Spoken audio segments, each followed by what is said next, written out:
Sa loob ng pamamarang pagkimkim ng kapangyarihan, tila yata malumano ang pagtaos ng tubig. Tahimik at wala akong naririnig. Hindi naman ako bingi o kayo bulag sa mga nangyayari, ngunit ako rin ay nakararamdam bukod sa kanila. Siguro nga'y pulit ang pagkakagawa. Galing nila, no?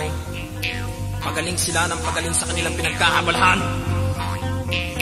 Kalakaya sila malalabas sa tatalisod sa kanilang pagtawanan. Ganyan ang masasama, di kasing bait nila.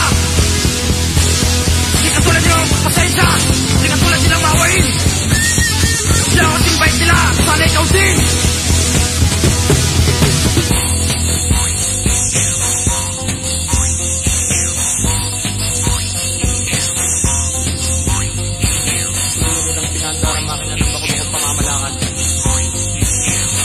Dapat na pagkakapantay-pantayo, saan akong dapat na pagtalo at pag-ikot. Kailangan kaya ako pupos ng itim na pagawang lista.